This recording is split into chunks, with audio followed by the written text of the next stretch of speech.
sorry. My voice is a little crackly today. I'm going to sound like a 14-year-old here, but we'll do our best. Thanks, Lily. Sometimes I don't tell my kids thanks enough. I appreciate it. Well, good morning. Guess what we are talking about this week? I forgot to tell you last week the title. We're talking about God Didn't Go Anywhere, Part 1. All the grammar teachers help me out. God didn't go anywhere, Part 1. I didn't say nowhere. I said anywhere. So it's a step. But my prayer for you today is for us to have open hearts, to really hear a message and get something from this. Get something good that we can take home. We can think about this throughout the week. And of course, we always have key points. So point number 1, what are you chasing? I think about chasing, there's lots of stuff. People talk about dogs chasing their own tail. I have not experienced that at my house. I think that would make me crazy if my dog was chasing its own tail. That would bother me because it would be distracting. And I also think that when they're doing that, they're not doing anything else productive. But then do the dogs do much of anything that's productive anyway? I'm not sure. But we do the same thing with laser pointers. You get the laser pointer, remember they first came out for the cat? You could shine it around the house.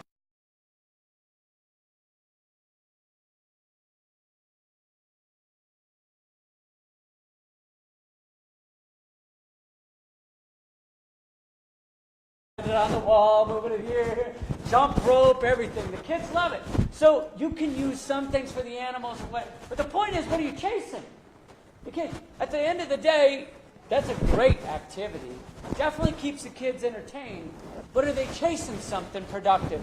Are we heading somewhere? Because I say sometimes distractions get us chasing things in vain.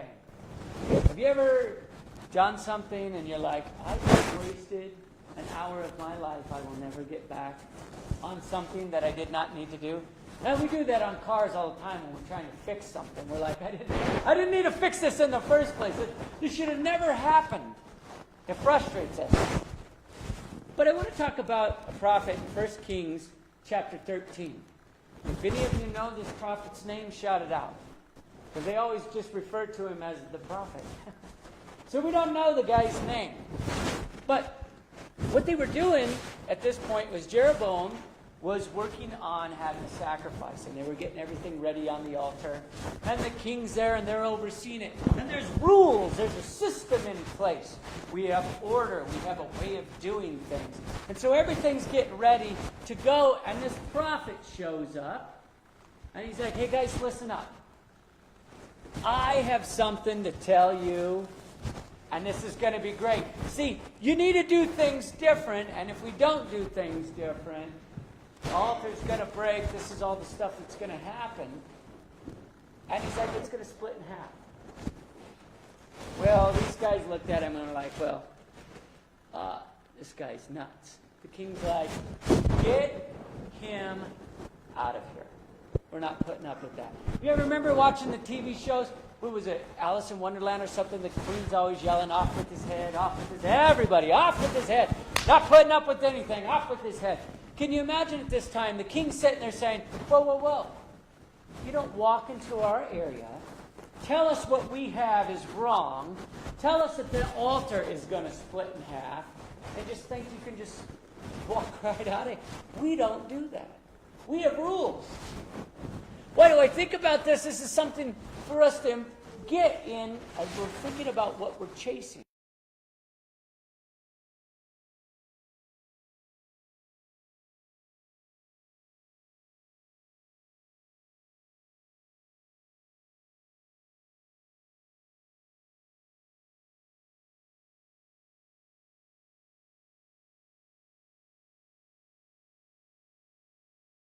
And the king's hand gets paralyzed.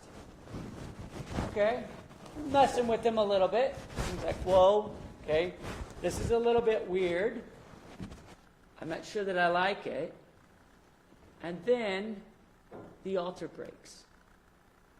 So now we've got a paralyzed hand, and just as this guy prophesied, the altar splits in half. Okay. Do you think that got the king's attention? He's still trying to figure this out.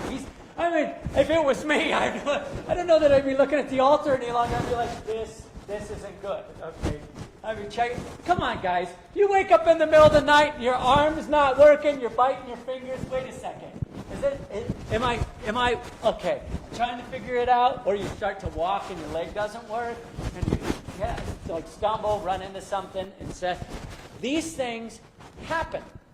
I can imagine the king sitting there going, okay, what just happened? Now they're not as worried about getting this guy arrested. The king's like, obviously you possess some level of authority, some level of an anointing. And I need you to now pray for me. Fix my hand. Fix my hand. Pray for my hand. I want it fixed. And so the prophet looks at him and he prays for his hand. Goes back to work. King's happy. Whole world's going to be a better place. And now, as a king should, he's like, okay, so maybe I misjudged you. Have you ever misjudged somebody? Looked at somebody, you're like, that guy is whacked out. My friend always tells me, I love him. We've been friends like 20-something years. He says, Phil, you are an acquired taste. It took me a while to get used to you. I'm not good sometimes with first impressions. People go, that guy has a lot of energy. It's a lot for me. But the fact of the matter is, this king is now going, okay, I want to do something right here. Why don't you come and have a meal with me? Why don't you come? And that prophet looked at him and said, not going to do it. Now think about it. He just walked in. He just told the king, here, look, you guys have some major issues. This is about to change. And then when the king tries to make it right, the guy says, no, I'm not here for that. My purpose was to tell you the message. I didn't even know about the hand thing, but I did that because you asked me, so I helped you out. But I'm not here for the meal. I'm not here for everything else.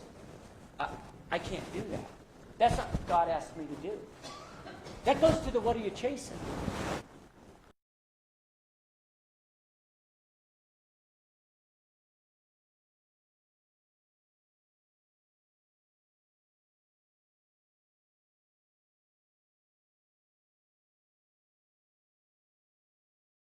What do you want? I love it. Guys, let's be real. You go to Sam's Club, they have the sample carts all out. Is it not tempting? You're like, I'm not going to buy that before. I'd like to try it. That looks yummy. We look at that, and then we get off track. Wait a second. We have a meal plan. If we let the kids have 15 samples, now we're going to have a problem trying to feed them. All these different issues. We get off of track. So this guy says, no. I can't do that. I'm called by God. I'm to go in this direction. But if you think about even in those times or in our times, when somebody is offering to give you something back, it's tempting to take. When we're walking in life and we want something and we're headed in a direction and the easier path looks really good, we're tempted to take it. How many times have you ever heard somebody say, I could not buy that. I couldn't not do that. Does that mean that passing up a bargain is a bad thing? Absolutely not. I'm not here to say that. What I'm here to say, though, is our focus in the direction that God's called us? Are we walking in that place, or are we starting to chase the easier rainbows and the pot of gold? Do we talk about the dog, where all of a sudden, what was it, the movie or whatever, and you yell squirrel. Completely loses track of anything else. That's often what we do because we're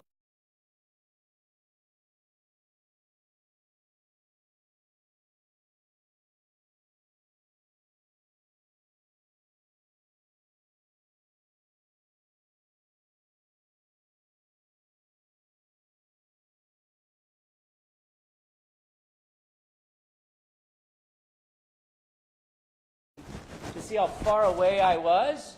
It automatically put the map on walking. Because that's what most of the people do. And it said 8 hours. I went, oh, Lord Jesus, this is going to take a while. I thought this was like an hour drive. And then I realized it was on the pedestrian and everything else. But the point is, we like the path of least resistance. We like it to be easier. How many times have they said hard work's good for us? Right? We hear it all the time. Hard work helps you. This is what you need. You need to sweat. So now we pay a bunch of money to go to a gym and run in place instead of run down the road. Because we recognize our bodies need a workout. We recognize that a little bit of strain on us is actually good for our heart. It preserves us. Now, I know that's contrary to what my grandpa said. I'll never forget it. It cracked me up. I'm telling him, I'm going through all this stuff after he had his one heart attack. We're going through all the doctor's instructions, making sure his pills are right and everything else. I said, Grandpa, you need to walk 30 minutes a day. That's what they said. And he goes, yeah, they want me to have another heart attack so they can get more money. I'm trying to preserve it. I'm not going to walk. I'm like, that's not what they're saying. They're trying to get you going. They're trying to, no, I'm not doing it. Not doing it at all. And he wouldn't change. So he died of a heart attack. So, anyway, these things happen. But the point is, we can't chase the wrong things. We can't get distracted. And this guy took that opportunity and said, no, I'm not doing it. I'm not going to take this opportunity. And he goes on. So then he takes off. And this is what the prophet said. And I think this is so profound because we forget where we come from. We forget what we stand for sometimes because it's easy to squish out. It's easy not to say anything. You ever heard somebody say something that you absolutely disagreed with? Absolutely wrong. And you like to keep the peace or keep my mouth shut. And once in a while that's appropriate. No doubt about it. And sometimes it's appropriate to say, yeah, but I'm not buying it. You don't have to get into the argument. You don't have to go into all the details, but say, no, I don't agree with that. I've seen that happen. So anyway, this is what he said. Sorry, I can't do that, the holy man said. I can neither go back with you nor eat with you in this country. Now think about it. Wouldn't that be nice to be invited by the king to lunch? I mean, okay. That's that path of least resistance. I'm under strict orders from God. Don't eat a crumb, don't drink a drop, and don't come back the way you came. He was on a mission. God told him what to go do, told him how to go do it. Don't look to the left, don't look to the right. Get this done. He didn't chase the rainbows. He didn't get distracted. It was very easy for him to get something to eat. We all like to eat. We all do it multiple times a day, or sometimes a day. And he goes on. See, when God has called you, it's your obligation to be obedient. I understand that we go, well, I want to be obedient. I should do. This is the right thing to do. No, it's your obligation. You are obligated to do what God has called you to do. And you should do it. And we don't have time to be wasting on the wrong thing. We can't be running in the wrong path. Sometimes during obedience, though, it gets a little stressful. Now, we remember the prophet was lucky enough that when the king reached out to grab him, the king was paralyzed. And once in a while, God does that for us. He puts blockades in our path so people can't attack us, and they can't hurt us. But it doesn't mean we don't end up walking in mud knee-deep. It doesn't mean that we're not working hard, and that gets hard. You guys have probably never experienced it, but stress can become intense. It can be frustrating. It can eat at you. It can almost haunt you. It becomes really, really hard. And when we get wounded, and we get hurt, we feel abandoned. I can tell you how many times I'm working at something, I'm feeling everything's headed, I'm going in the path, God, you're showing me, and then it's like, do you remember the cartoon? Hold on, I'm going to take a sip before I get really high pitch sound like that. 10. Do you remember the cartoon where they had the big needle things and it's clamping in on whatever character and the guys are running through and, you're going to get squished by all the nails or whatever it is. And you feel that as you're walking in life. Wait a second. And we get out of our comfort zone. It's not fun. We're not having a fine and dandy time. We're freaking out. And the stress is there. And then, of course, there's people. The world's full of people. And people are not perfect. And God bless their hearts, but people upset us. And when we're going through that time, people are sometimes the very first to help discourage us. They start saying things They offend us. They hurt our feelings. Kind of reminds me of a poem my dad recited to me just yesterday. And it's what we do. We think that same way my dad tells me the poem. Roses are red, violets are blue. I have 5 fingers and the middle one's for you. How many times do people want to do that to somebody? You're stressed out. You're like, holy cow, I don't want to put up with that. Act like we don't do that. We get mad at people. It hurts our feelings. We want to get even. Is it right? Does it take us to the place? Or is that the time that we need to say, no, I'm on this path. I need to press in. I need to be obedient.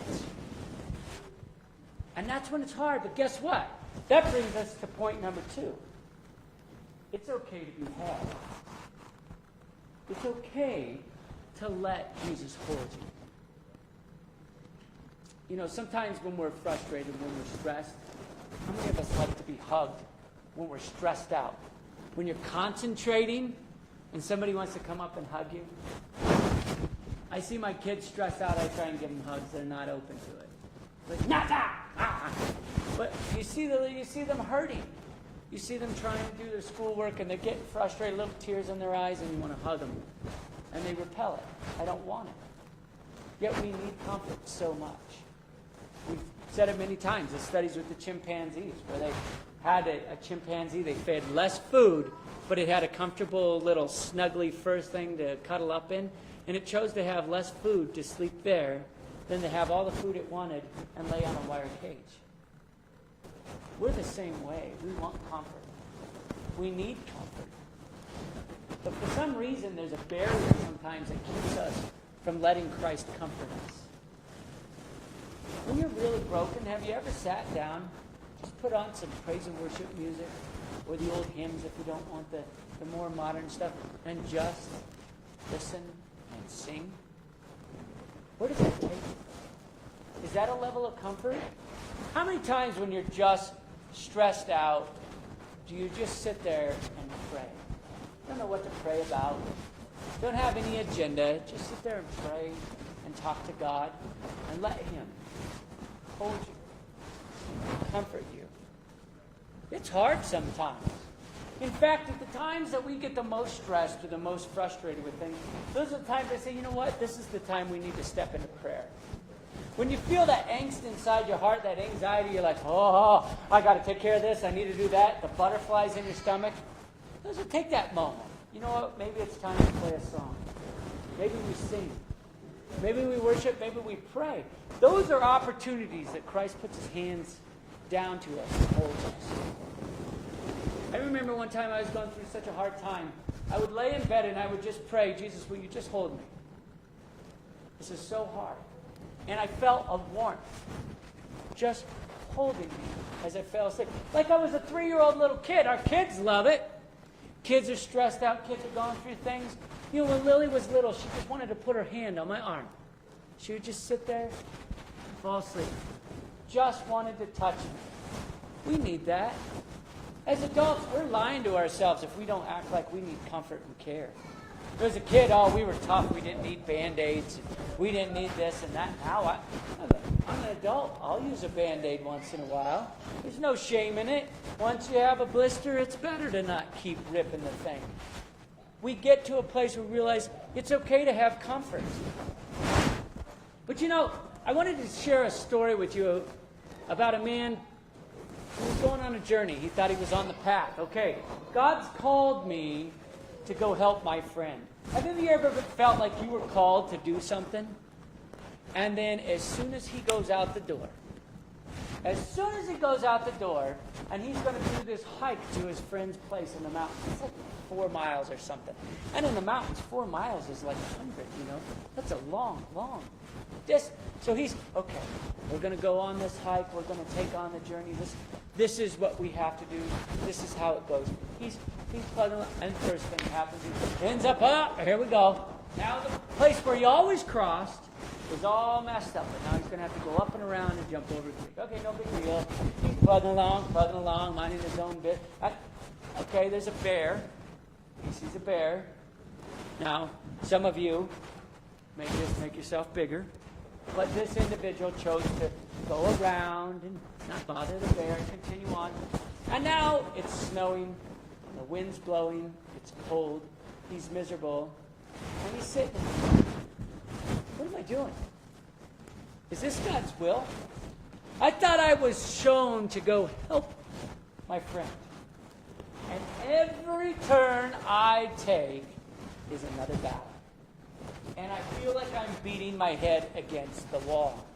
I've had to run from the bear. I've had to cross the creek. And now the weather. And yeah, we all live in Colorado. You know what I'm talking about. When the wind's blowing and the tears are running down your cheeks and it's miserable. And you're just trying to get something finished, trying to get to the next spot. And he doesn't stop. He's going, but he's getting frustrated. And we all get to that place. And pretty soon, he starts looking around and he's like, I don't even recognize where I'm at. Have you ever done that in the mountains? That is so much fun. When all of a sudden you're like, wait a second, I might be lost. I need to try and figure this out. And he's sitting there thinking, okay, I can't see. Visibility's bad. This is the path I always take. I thought this is the way I'm supposed to go. I need to get there. And now his mind is messing with us. See, that's what the devil does. He gets on our shoulder and he starts yelling things in our ears. Yeah, I told you, you're not good. You'll never get there. You're failing. This was the wrong idea. You should have never done this in the first place. You should have listened to the people that told you not to go this way. You should have listened to the people that said this wouldn't happen. You shouldn't have bothered with this. Why are you so busy helping everybody else and you have 100 problems of your own? Why aren't you taking care of your own issues? Now you're out here in the middle of nowhere. You don't even know where you're at and you're going to freeze to death. That sound familiar? Isn't that comforting? We just talked about the comfort Christ gives us. Isn't that comforting when all of a sudden you feel like, man, I totally messed up. I totally missed it here. And so the guy just sits there and he's like, I'm cold. I don't know what to do. He thinks he sees some rocks and he crawls inside this cave. He's like, this is it. I'll sit here, I'll warm up, and I'll wait till tomorrow. I'll get into a better place. I can do this. Right here, in that spot, you find yourself in that place, I want to remind you. Isaiah 41:10 says, so do not fear, for I am with you. Do not be dismayed, for I am your God. I will strengthen you and help you. I will uphold you with my righteous right hand. But in the midst of that battle, those are the hardest moments. Those are the hardest times to go, oh yeah, God's got it. I know. I live it. It's easy some days to be like, God's got it. But when the screws get a little hard and a little great. Sorry, and the screws keep getting harder and harder. It's not as easy to be like, oh God, I give it all to you. Like, I might die. I don't know if this is going to work out. I don't like this. I'm uncomfortable. But God's saying, no. I'm here. You're okay. You're all right. Keep walking. Keep pressing in. And for some reason, something kept him warm all night in his cave. And the next day, he steps out of the cave and he realizes he is right in front of his friend's house. How many of you ever took that battle, made it through the hard times, and all of a sudden went, that wasn't so bad. Oh, that all worked out. Oh, that was good. Yeah, I ever worked on a car? I'm not a mechanic. I've told you guys this, I'm a parts chief. So the bolts I find challenging. Bolts are frustrating because you can't get to them. So what would take 5 minutes to unscrew a bolt, where you can stand here and just do it, takes 2 hours because you can move it some little hair of a turn, and you have to reset the wrench 10 times before you can move it a hair again. That frustrates me. And then when it's all done, you're like, that wasn't so bad. So that's when I know I need help, because I get frustrated. I'm like, at the time, it's difficult. And then we walk away and go, wait a second. I did it. And God walks us through these journeys, and we get to a place and we go, you know what? You're okay. You were right on the path that God called you, and you are following his direction. So stay the course and shut down for nobody. Just like the unnamed prophet. He stayed the course. No, I'm not going anywhere. I'm not taking anything different. And when it got really tough, let God hold you. Let him comfort you. He said he's going to uplift you with his righteous right hand. Not just his right hand, but the good one. The good hand that's going to take care of you and give you more than you ever needed. And then you shut down for nobody. That's point number 2. We shut down for absolutely nobody. Because when we're stressing out, that's when we want to shut down. In fact, that's the easiest time we listen to everybody else. You know what? Maybe Joe was right. Maybe this isn't the time to do this. You know what? Maybe I'm missing it. You listen to some of the most successful people in the world that have brought major inventions to fruition. There's this guy, Thomas Edison, that did the light bulb. I'm sure everybody knows this. He didn't get it done on his first try, or even his 50th. Did that mean he was not called to revolutionize our world? He completely revolutionized the world as we know it. But how many of us take for granted every day when we flip that switch the sacrifice one man made for everybody else? And then equate that to Jesus on the cross. We can't let all the little things stop us. Because if we're called to it, we're obligated to get there. We're obligated to go forward. I want to give you a parallel. This isn't God telling you to do this.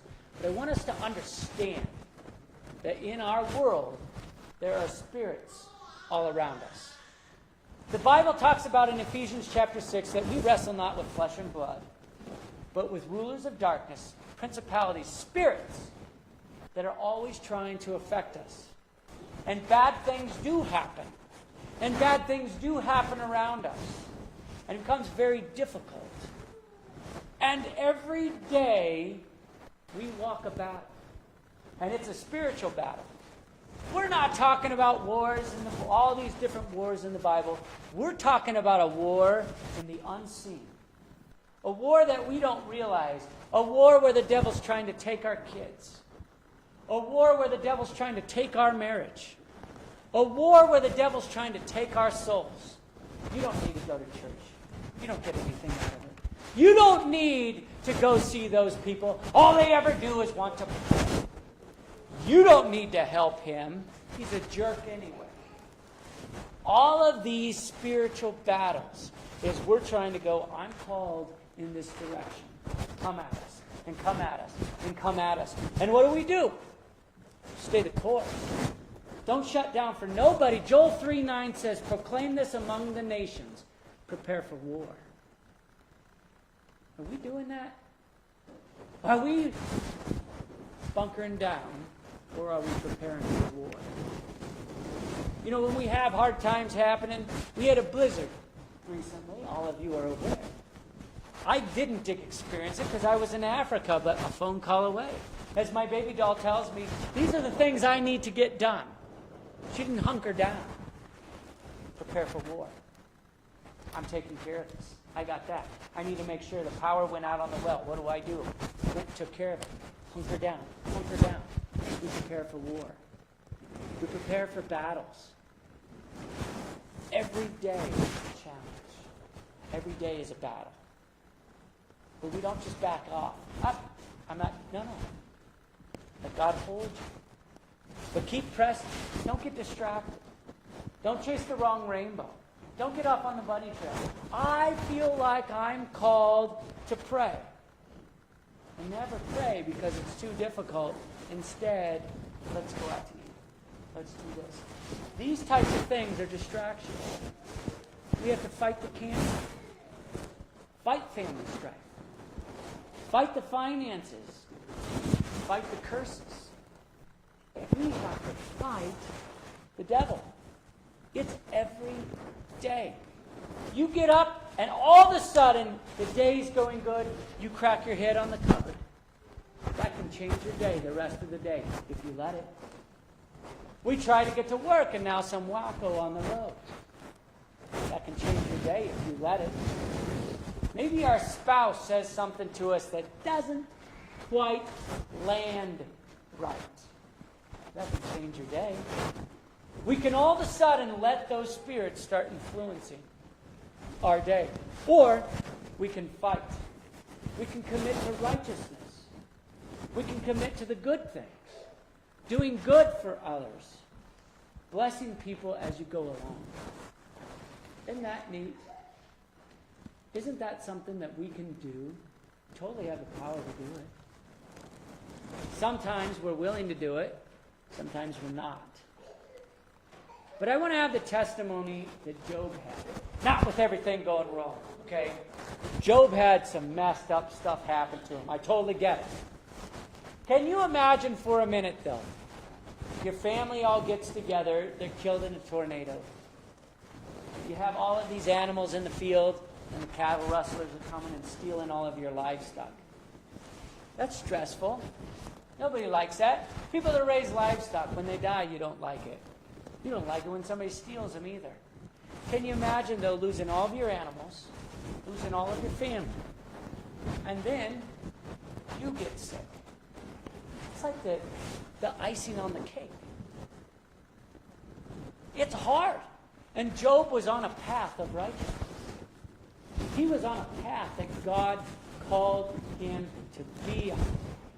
And guess what his buddies did? They showed up. Oh. You know why Job didn't get very good sleep? He had 3 bad comforters. Well, that's a joke, I'm sorry. But that was the joke. He had 3 friends that came to him. Job, you're a bad man. Job, you probably sinned. Job, I do this. Job, I do that. And he's going through these battles. And he's fighting his own world. And he's letting God comfort him. He's staying on the course. And if he doesn't shut down for nobody, I don't know who does. Because this is what he says in Job 27. As long as I have life within me, the breath of God in my nostrils, my lips will not say anything wicked. There goes the whole flipping off somebody idea. There goes the whole cussing somebody out idea. There goes the, he's an idiot, I'm not helping him idea.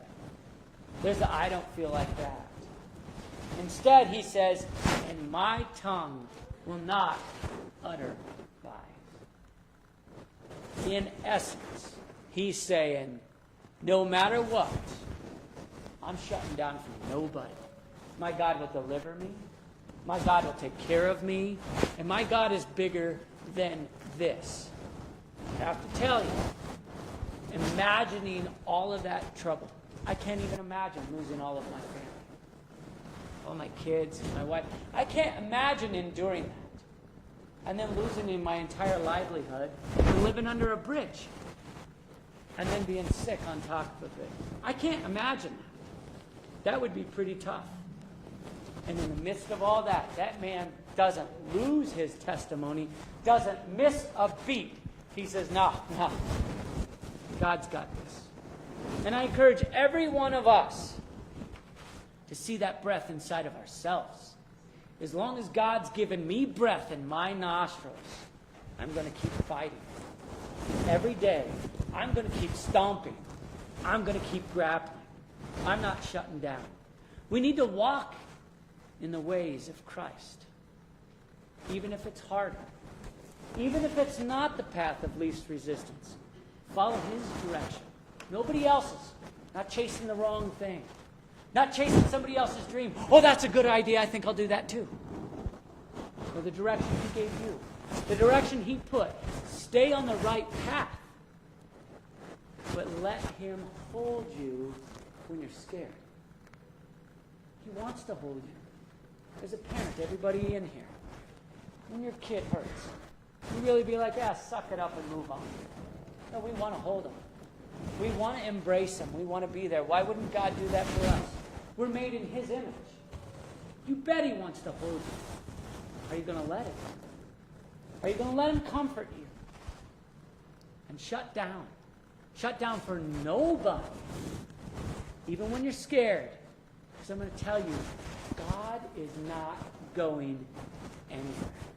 He hasn't left you. He's right there beside you. Will you please stand with me? We as a Car Community Church will always present Christ's open doors of heaven to everybody.